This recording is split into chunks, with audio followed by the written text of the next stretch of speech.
네, 오늘은 모든 것의 시작이라는 제목으로 함께 말씀을 나누고자 합니다. 오늘부터 시작해서요, 마가복음 말씀을 가지고 좀 계속해서 좀 말씀을 나누려고 해요. 그래서 오늘 마가복음 1장부터 시작돼서 마가복음 16장까지 있는데 16장까지의 말씀을 함께 쭉 나눠보려고 합니다. 그래서 우리가 마가복음 말씀을 나눌 때에 조금 더 예수님을 좀 깊이 있게 알아가고 또 그 하나님의 뜻을 잘 분별해서 하나님 뜻 가운데 살아가는 우리 모두가 되기를 소망합니다. 오늘 이 마가복음의 저자부터 살펴보는 게 좋을 것 같아요. 마가복음의 저자는 제가 아마 첫 주 때 마가복음 말씀을 했기 때문에 그때 말씀드렸는데, 저자는 요한이라고 하는 사람, 또 마가라고 하는 사람이 마가복음의 저자예요.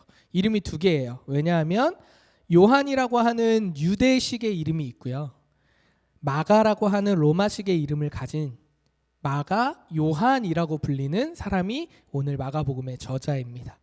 이 마가는요, 어떤 사람이냐면, 이렇게 얘기하면 여러분 좀 신앙생활 하신 분들은 잘 아실 거예요. 바나바의 조카이기도 해요. 그리고 베드로가 뭐라고 성경에서 얘기하냐면, 이 마가를 두고서 믿음의 아들이다 라고 얘기할 정도로 베드로와의 친분이 엄청 깊었던 사람이에요. 그리고 또 예수님의 12제자에 속하진 않아요. 그렇지만 바울의 1차 전도 여행에 바나바와 함께 했다가 중간에 도중에 그 여행에서 나와서 돌아갔던 사람 있죠. 아마 신앙생활 오래 하신 분은 아실 거예요. 그 1차 전도 여행에 그냥 돌아갔던 그 사람이 누구냐면 바로 오늘 마가복음의 저자 마가라는 것이죠. 이 마가의 마가복음 시작에 이렇게 얘기하고 있어요. 하나님의 아들 예수 그리스도의 복음의 시작이라, 이렇게 얘기하고 있습니다. 마가복음 1장 1절은요, 마가가 말하고자 하는 메시지의 핵심 주제라고도 할 수 있습니다. 시작에 대해서 말하고 있는 거죠. 무엇에 대한 시작입니까? 무엇에 대한 시작인가 하면 하나님의 아들 예수님, 그 그리스도의 시작이며 복음의 시작이다 라고 얘기하고 있어요. 하나님의 아들이 누구죠? 독생자 아들 예수, 여기 다 아시잖아요. 그건 우리가 모두 아는 사실이에요. 그리고 그리스도라고 하는 것은요, 메시아란 뜻이에요. 구원하실 분, 구원하시는 분, 이 뜻이 그리스도란 뜻이에요. 곧 무슨 뜻이냐면 구원하실 분이 예수 그리스도이십니다 라는 뜻으로 지금 마가복음에 마가가 말씀을 시작하고 있는 거죠. 그러면 복음의 시작이라고 하는 이 복음은 무엇일까요? 어쩌면 우리의 신앙생활에서 가장 처음 접하는 단어일지도 모르겠어요. 복음이라고 하는 것. 그리고 가장 익숙한 단어 또한 복음이라는 단어일 거예요. 사복음서라고 말하는 마태복음, 마가복음, 요한복음, 누가복음에서도 다 이름이 있고 복음이라고 얘기하고 있죠. 이 복음은요, 헬라어로 아마 많이 들어보셨을 거예요. 이 본문은 유명한 본문이니까. 복음이라고 하는 단어는요, 헬라어로 유앙겔리온이라고 해요. 원래 뜻은 좋은 소식, 기쁜 소식, 뉴스, 이런 뜻이에요. 근데 무엇에 대한 좋은 소식, 기쁜 소식인가 하면 하나님의 아들, 구원자 예수님의 좋은 소식입니다. 이 기쁜 소식입니다 라는 이야기예요. 우리를 구원하신 예수님, 이 예수님의 기쁜 소식을 우리는 다 알고 있죠, 이곳에. 그리고 알아가시는 분도 계시고요. 근데 오늘 말씀을 통해서 우리가 집중해야 할 것은 무엇이냐면요, 이 복음이 우리에게 어떤 의미인가 하는 거예요. 복음은 아는데 복음이 우리에게 어떤 의미냐는 거죠. 복음을 통해서 우리가 얻는 유익이 무엇인가 하는 거예요. 오늘 다 나눌 수는 없겠지만 오늘 말씀을 통해서 우리가 그 복음의 유익, 복음이 우리에게 전해주는 기쁨이 무엇인지 아는 그런 귀한 시간 되기를 소망합니다. 결론부터 말씀드릴게요. 예수 그리스도의 기쁜 소식을 통해서 얻어지는 유익이 무엇이냐면요, 우리를 창조하신 하나님과의 관계가 완전히 회복되어졌다는 그 시작이 우리에게 주어졌다는 거예요. 다시 한번요. 예수 그리스도의 기쁜 소식을 통해서 우리에게 얻어지는 유익은요, 복음을 통해 얻어지는 유익은요, 우리를 창조하신 하나님과 깨어졌던 우리가 다시 회복되어졌다는 것, 그리고 오늘 본문에서는 그 회복이 시작되었다는 것을 얘기하고 있다는 거예요. 조금 뻔한 얘기를 해볼까요? 이 복음을 믿음으로 깨닫기 전에는 좀 많이 아쉬웠던 삶이 있어요. 이 예수 그리스도의 복음을 통해서 저는 모든 것이 잘 될 것이라고 생각했거든요. 예수 믿으면 저에게 있어서는 이 잘 될 것이다에 대한 의미가 이 처음 복음을 접했을 때는 좀 완전히 다른 의미였어요. 저에게는.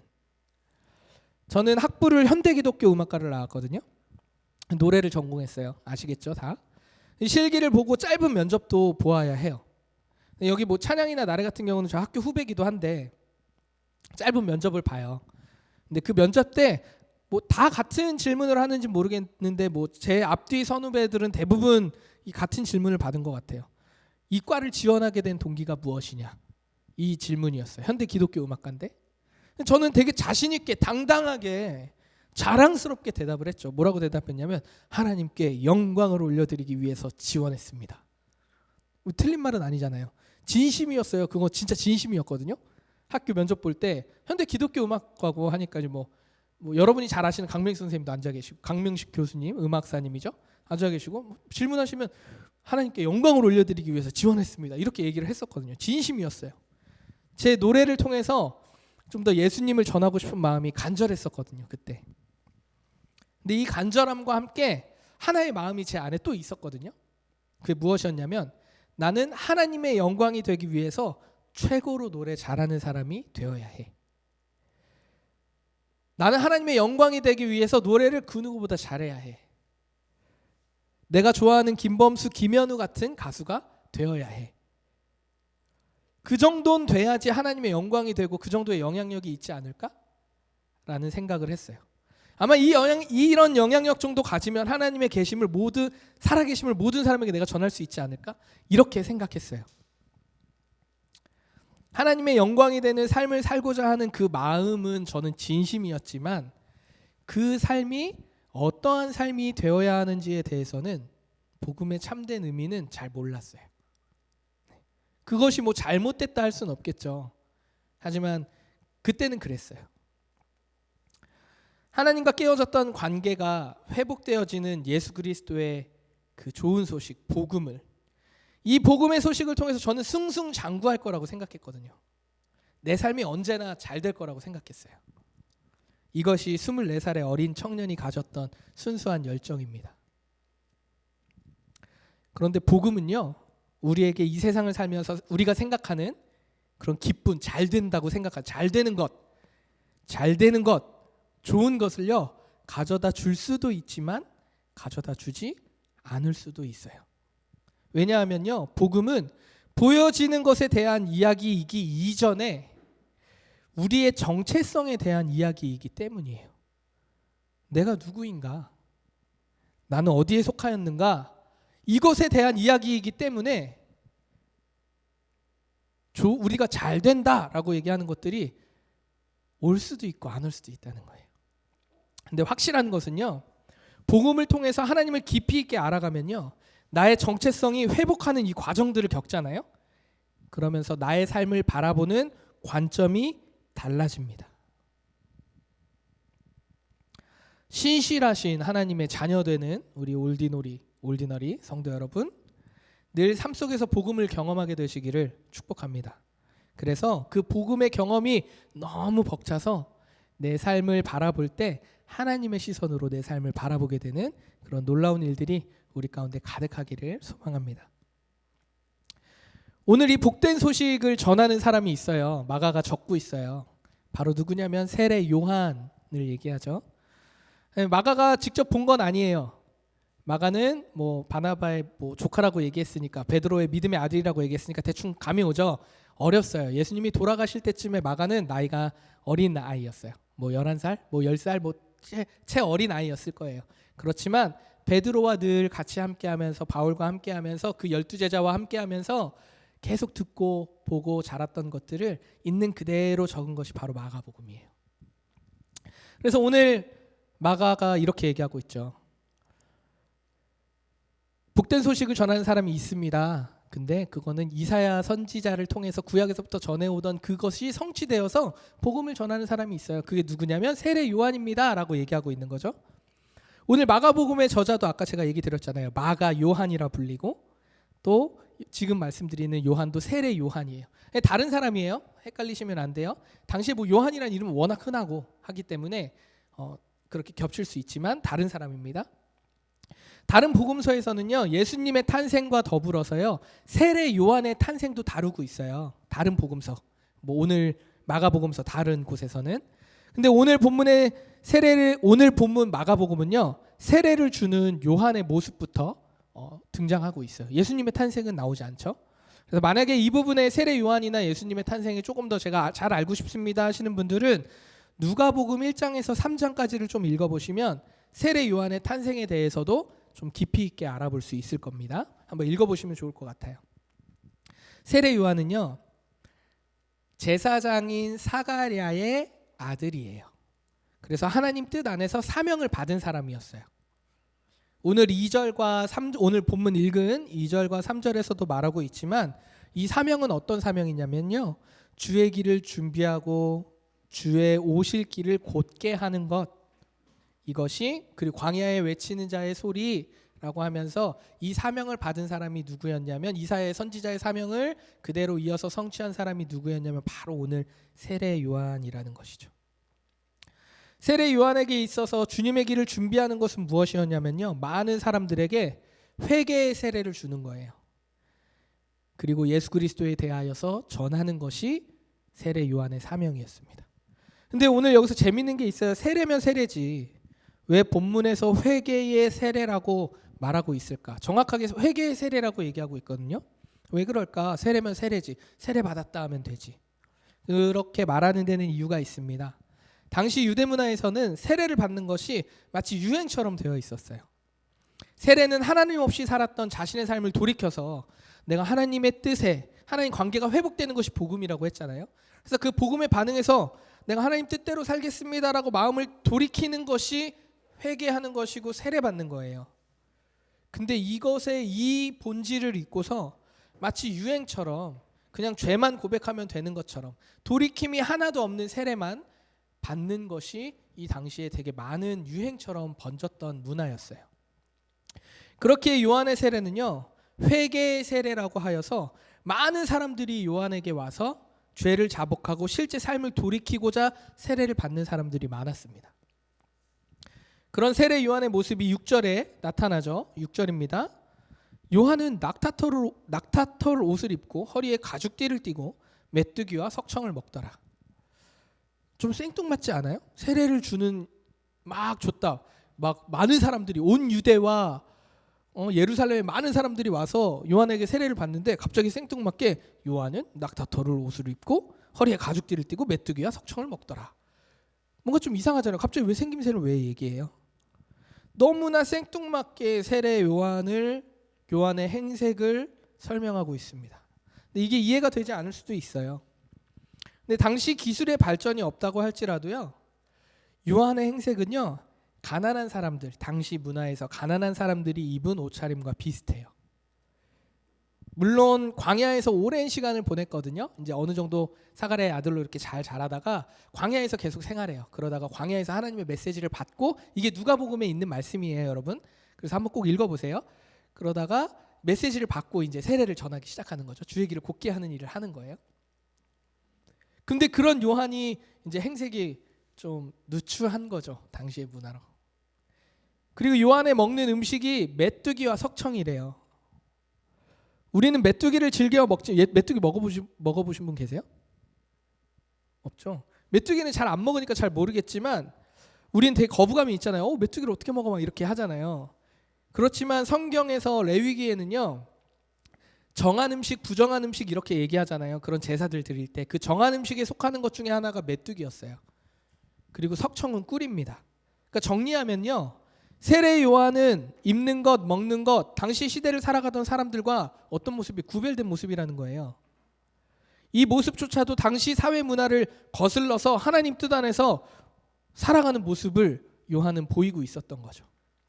물론 이 시대의 정한 음식, 뭐 부정한 음식을 지금 우리가 살아가는 이 시대에서는 뭐 정한 음식 메뚜기를 먹어야 되냐 뭐 부정한 음식을 먹어야 되냐 이런 것은 아니에요. 물론 그런 부분은 아니지만 세례 요한의 구별된 자로서의 그 정체성과 하나님 관점에서 세상을 바라보는 그 세례 요한의 시선은 매우 중요한 깨달음을 우리에게 전해주는 거죠.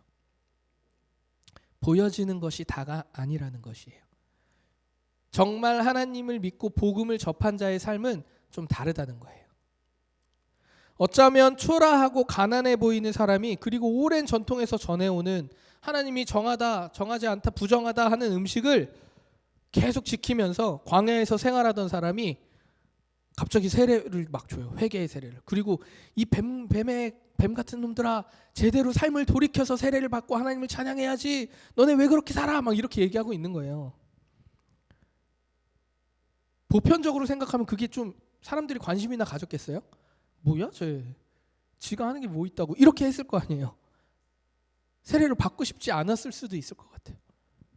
근데 그럼에도 불구하고 온 유대 지방에 예루살렘의 사람들이 다 나와서 죄를 자복하면서 세례를 받았다는 것은 놀라운 일입니다. 진짜 이사야의 구약부터 전해오던 하나님의 말씀이 하나도 빠짐없이 이루어졌다라는 이야기이기도 합니다. 더 놀라운 것은요, 세례 요한을 통해서 죄를 자복하고 세례를 받고 있지만 세례 요한은요, 자신의 정체성을 잊지 않고 있다는 것이 더 놀라운 일이에요. 지금 본인의 상황, 지금 제가 상황을 충분히 설명을 드렸는데 본인이 이렇게 세례를 주고 있는 모습을 본인이 본인을 생각한다면 광야에서 혼자 지내다가 사람들이 막 자신의 말에 막 회개하고 이러면 어때요? 으쓱할 법도 하잖아요. 거봐, 내가 진짜지. 이렇게 할 법도 하잖아요. 근데 요한은 끝까지 겸손합니다. 하나님보다 앞서지 않아요. 뭐라고 얘기하냐면요, 나보다 더 능력이 많으신 분이 뒤에 오실 것이야. 예수 그리스도에 대한 얘기를 하고 있어요. 잊지 않아요. 본인이 그 위대한 일을 구약에부터 이루어졌던 예언되었던 그 말씀을 이루고 있는 이 상황에서도 잊지 않아요. 자신의 정체성을 잊지 않고 있는 겁니다. 실제로 오늘 본문에는 없지만 이 바로 뒤에 세례 요한에게 예수님이 나와서 세례를 받는 모습이 바로 이어져요. 이제 마가복음은 막 이상한 얘기를 하지 않아요. 이상한 얘기라는 좀 이상하죠. 구구절절한 얘기를 풀지 않고 있는 사실을 그대로 되게 정확하게 얘기해요. 마가복음의 그 특징이에요. 그리고 나서 예수님이 그 세례 요한에게 세례를 딱 받고 이제 예수님의 놀라운 사역들이 막 펼쳐지기 시작하는 거죠. 우리 신실한 동역자 여러분, 하나님 앞에서 우리가 거룩함으로 구별되어지는 삶을 살기를 간절히 소망합니다. 우리 삶에는요, 수많은 고민이 있습니다. 그 수많은 고민들 중에 가장 먼저 된 고민은 나는 누구인가? 나는 하나님께 속한 삶을 살아가고 있는가? 이 고민이 먼저 되어지기를, 늘 이 고민 가운데 좀 하나님 앞에 질문하고 살아가는 우리 모두가 되기를 소망합니다. 하나님께 속한 사람, 복음에 합당한 삶을 살아가는 사람은요, 보여지는 크고 작은 열매에 목매지 않아요. 왜냐하면 각자 부르심에 따라 열매를 맺는 것이 무엇인지 잘 알고 있거든요. 그 열매들은요, 하나님이 허락하신 그 열매들은요, 결코 크고 작음의 문제가 아니라는 것을 알거든요. 하나님의 은혜로 세워진 열매이기 때문에 내가 하나님의 영광을 위해서 찬양을 하기 위해 학과를 지원했습니다, 이렇게 하지 않아도 하나님이 나를 쓰시겠다고 하시면, 김범수, 김현우 같은 놀라운, 지금은 성대결절 걸려서 좀 찬양 앞에 좀 했다가 목이 지금 계속 갔잖아요. 그렇지 않아도 하나님 쓰신다는 거죠. 그리고 그 열매에 만족할 수 있는 눈과 귀와 마음과 태도가 우리에게 있다라는 것입니다. 복음의 능력을 경험하고 삶 속에서 열매 맺는 우리 모든 성도님들 되시기를 축원합니다. 말씀을 정리할까 합니다. 너무 좋으시죠? 저는요, 그러니까 계획하고요. 그 계획대로 진행되어야 늘 마음이 편한 사람이에요. 여행을 갈 때도요. 늘 많은 플랜을 가지고 가야 해요. 안 그러면 불안해서 여행 가서도 힘들어요. A, B, C를 꼭 만들어 놔야 돼요. 근데 이런 성향이 이제 플러스로 막 작용되어질 때도 있어요. 뭐 일을 하거나 뭐 사역을 뭔가 추진해야 될 때는 너무 좋죠. 뭐 계획적이고 이렇게 하니까 일도 잘 진행되고 좋죠. 근데 모든 삶의 순간순간이 이러하면 얼마나 힘든지 아세요? 저와 같은 사람이 여기에 몇 분 계신지 모르겠는데 분명히 한 분은 저랑 똑같아요. 저랑 비슷하게 생긴 제 옆에 이렇게 뭐 드럼 치는 친구는 저랑 똑같아요. 늘 보면 결혼도 저가 일찍 했는데 그 친구도 결혼 일찍 했어요. 계획대로 되지 않을 때에는 제가 겪는 그 실망이 너무 커요. 그리고 거기서 끝나면 좀 괜찮은데 내 자신에게 막 채찍질해요. 거봐, 네가 이렇게 게을러서, 네가 이렇게 준비를 안 해서 더 완벽하게 하지 않았기 때문에 너는 그게 문제야. 이게 저한테 막 채찍질로 다가와요. 그러면 막 한없이 다운되죠. 아, 난 부족해, 연약해. 그런 제가 조금씩 나의 방법, 내가 생각하는 계획들을, 생각하는 것들을 내려놓는 훈련을 조금씩 하기 시작했어요. 지금도 여전히 잘 되지는 않아요, 사실.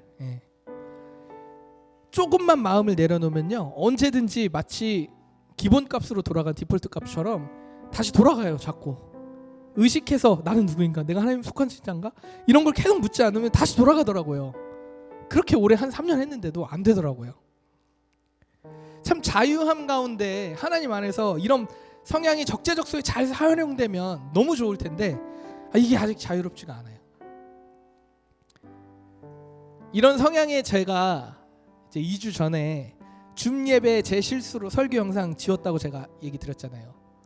그걸 한 일주일 갔어요. 내가 왜 그걸 밑에 설교 중지를 눌러야 되는데 왜 그 X를 눌렀을까? 그게 괜찮으면서도 계속 생각나는 게, 그걸 왜 눌렀지? 한 번도 실수하지 않은 건데 난 왜 그걸 누른 거야? 이거를 일주일 내내 가만히 있다 갑자기 괜찮다가도 문득 생각나면 아휴, 너 진짜 왜 그래? 그게 저예요. 그게 저. 근데 너무나 감사한 건 뭔지 아세요, 여러분? 어느 목사님이랑 통화하는데 목사님이 이 목사 그거 그 컴퓨터에는 저장이 안 됐을지 모르지만 그 줌 클라우드에는 저장되어 있을 수 있어. 그러니까 외부로 로그인해서 한번 봐 이러더라고요. 어떻게 될게요? 딱 봤는데 있어. 와, 그게 있어. 근데 화질이 너무 별로야, 화질이. 근데 있다는 게 너무 좋은 거야. 내가 우와, 이게 있구나. 일단 다운은 받아놨어. 근데 화질은 어떻게 살릴 수가 없으니까 이제 그 화질로 이제 편집해서 올리긴 해야 되는데, 할렐루야였어요. 저에게 너무 기쁘더라고요. 근데요, 여러분, 이번 주에 또다시 저를 엄청나게 흔드는 일이 발생했어요. 나의 전체성, 모든 것의 시작이 하나님의 말씀이었고 모든 것의 끝이 하나님의 말씀이니까 그 안에 좀 제대로 정체성을 가지고 살아가고 싶은데 또 저를 막 흔드는 일들이 생긴 거예요. 뭐냐면 제가 개척교회다 보니까 하나씩 이제 장비를 사고 있잖아요. 조금씩. 이번 주에는 늘 이제 규서인 컴퓨터를 쓰다가 처음으로 샀어요. 노트북을. 며칠의 검색, 또 저 계획을 잘 세워야 되니까 며칠의 검색과 또 컴퓨터를 좀 잘 아는 사람한테 물어보고 최고의 가성비를 따져서 구입한 이 노트북 딱 집에 왔어요. 설레임을 갖고 집에서 윈도우를 딱 깔았죠. 근데 실행을 하자마자 화면에 가로줄이 왔다 갔다 하는 거예요. 시간은 이미 7시가 넘었어. 고객센터 통화도 안 돼. 미치겠는 거예요. 슬슬 막 화가 올라와요. 이거 주일에 써야 되는데. 그러면서부터 제 머릿속에 안 해도 되는 생각들이 계속 이거 교환을 하면 교환을 가서 점검하고 다시 새 제품을 보내준다고 하겠지. 그러면 가는 데에 하루 이틀, 오는 데 하루 이틀, 그럼 주일에 또 못 쓰겠네. 근데 난 내일부터 일정이 스케줄이 꽉 차 있는데 어떡하지? 막 화가 계속 생각할수록 올라오는 거예요. 저의 모든 계획이 틀어지기 시작했어요. 이런 모든 상황을 최소화할 수 있는 게 무엇일까? 이 모든 상황을 다시 돌이키려면 내가 지금 계획했던 정해진 스케줄을 다 변경해야 했어요. 결국 교환 요청을 내가 해서 그걸 택배로 주고받는 것보다는 내가 직접 가야겠다는 생각이 들어서 그게 가장 빠르고 효율적이라고 생각을 해서 원래 예정되어 있던 일정을 좀 다 바꾸고 다음날 오전 일찍부터 아침에 눈을 뜨자마자 9시에 열 거지? 그래 9시에 내가 맞춰서 간다. 차를 끌고 용산으로 향했어요. 근데 여러분 차가 너무 막혀. 또 슬슬 화가 나기 시작해. 와 나의 시간 나의 에너지 순간에 어떤 마음 들으면 이 기름값은 무료 배송 아니었어 이거? 막 이런 쪼잔한 마음까지 막 있는 거예요. 그리고 가는 길에 제가 설교도 틀어놨거든요. 말씀 설교가 귀에 안 들어와. 뭔 설교야 지금. 너무 화가 나가지고 왜 안 가는 거야 이거. 지금 다들 9시면 다 출근했어야지. 저 9시 한 밤 넘어서 도착했는데 그럼 운전하면서 너무 제 마음이 불편해서 침묵을 하기 시작했어요. 입을 딱 닫고 생각하던 걸 좀 멈추려고 입을 딱 닫고 질문하기 시작했어요. 주님 저 진짜 지금 너무 화가 나거든요. 진짜 너무 화가 나요. 하나님은 앞서 일하신다며요. 근데 지금 하나님께서 무슨 일 하고 계십니까? 제가 그 일에 동참하기 위해서 내가 어떻게 해야 합니까? 나 지금 너무 화가 나는데. 이걸 계속 질문했어요. 난 너무 화가 나는데 하나님 뭐 하고 계신 거예요? 운전하면서 신호 딱 걸리면 하고 욕 한번 했다가 주님 뭐 하시고 계신 거예요? 계속 이러고 반복하는데 화가 나는 이 마음을 붙잡고 침묵하는 딱 그 가운데 갑자기 제가 했던 주일 설교가 생각이 났어요.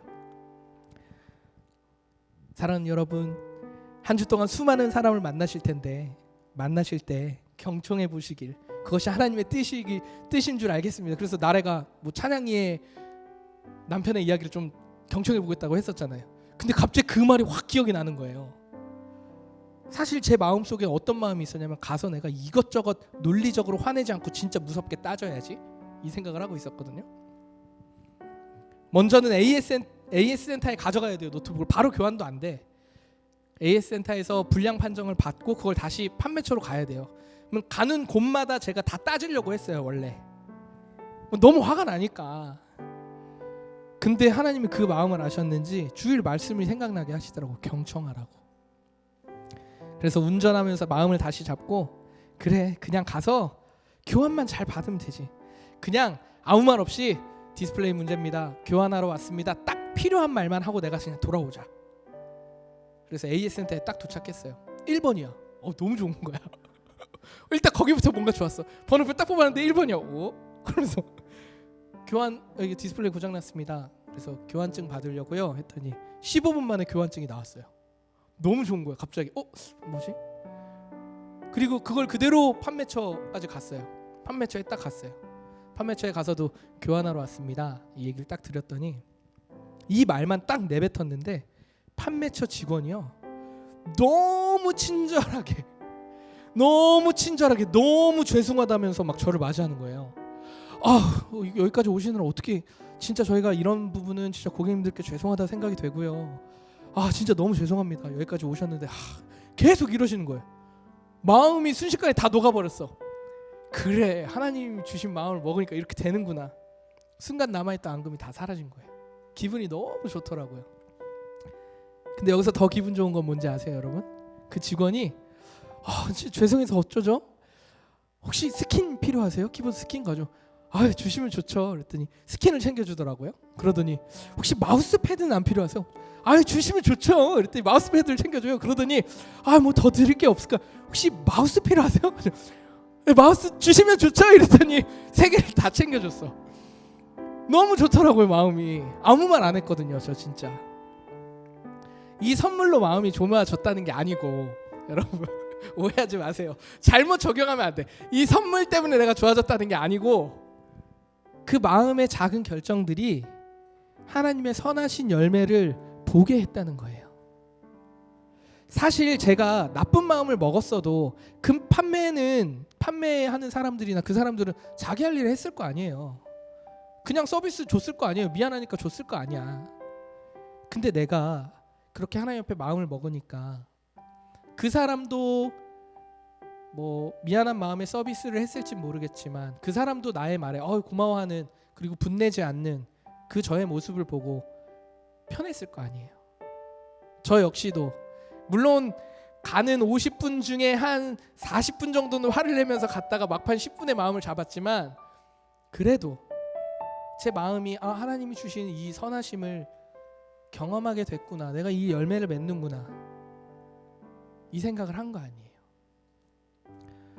여러분, 복음에 합당한 삶의 태도가 이런 건 아닐까라는 생각을 해요. 모든 것의 시작이 하나님의 말씀이었어요. 그렇죠? 근데 그 말씀은요, 다 누굴 위해서냐면 하나님과 우리를 위해서예요. 우리를 창조하셨기 때문에 하나님께서는 깨어진 관계를 회복시키시고 싶으신 거예요. 그래서 하나님의 아들 예수 그리스도를 복음의 사람으로 선택하셔서 인간의 몸을 입게 하셔서 우리를 회복시키고자 하는 그 이유 때문에, 그것 때문에 우리에게 복음을 주신 거예요. 그러면 우리가 그 복음에 합당한 삶을 살아야 하잖아요. 근데 제가 오늘 예배 시작하기 전에 말씀드렸어요. 그게 합당한 삶을 살아지나요? 저 목사예요. 신호 걸리면 근데 쌍욕해요. 저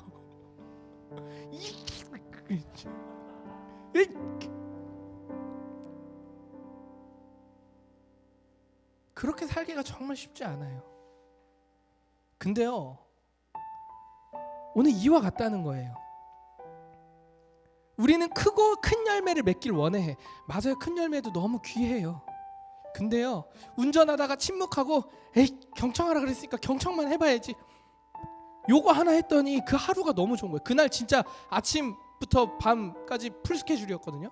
안산도 갔다 오고 막.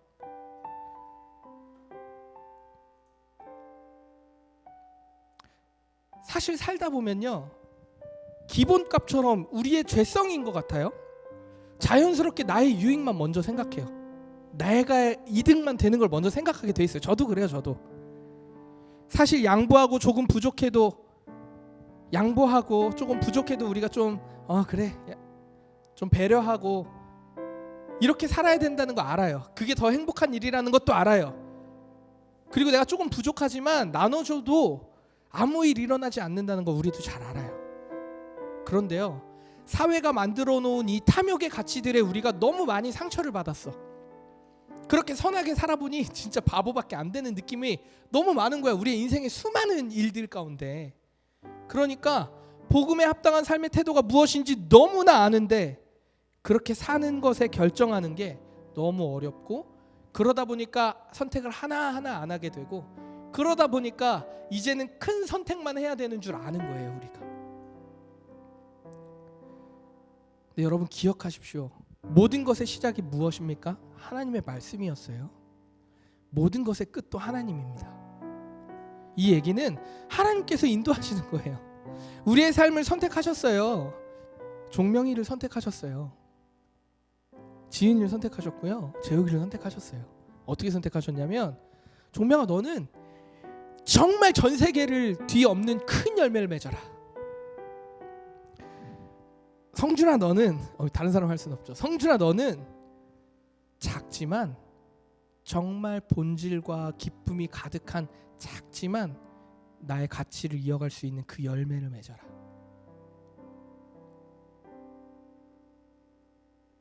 하나님 안에서 모든 것의 시작이 하나님이고 모든 것이 하나님이었기 때문에 크고 작음은 우리에게 중요하지 않아요. 저는 이것이 연합이라고 생각해요.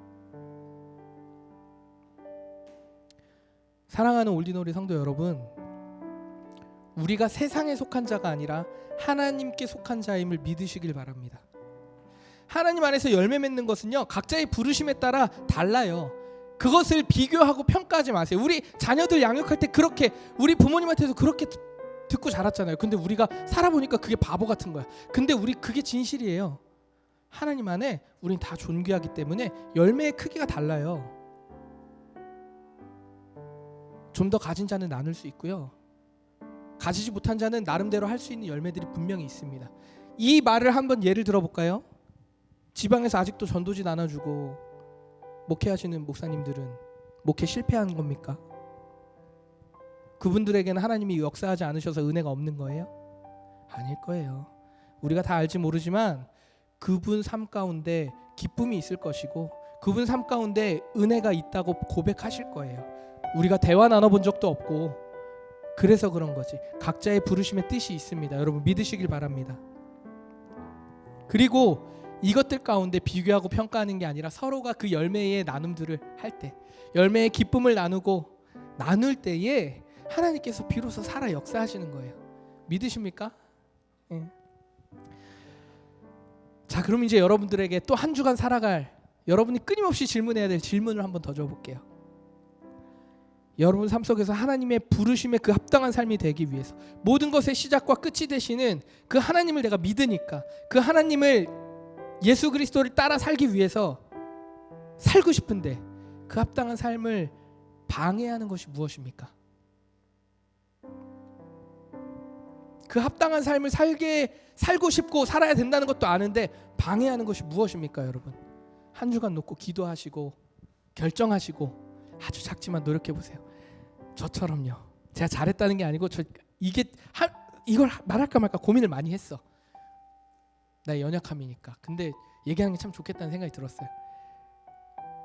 너무 쪼잔해 보이잖아요. 기름값은 막 이 생각하는 내가 얼마나 쪼잔해 보여요. 부르심의 삶, 복음에 합당한 삶을 살기에 방해되는 것이 무엇이냐는 거예요. 다 달라요. 다 같은 것 같지만 다 달라요. 현실의 공고함입니까? 영적인 곤고함입니까? 아니면 관계의 어려움입니까? 연약한 마음입니까?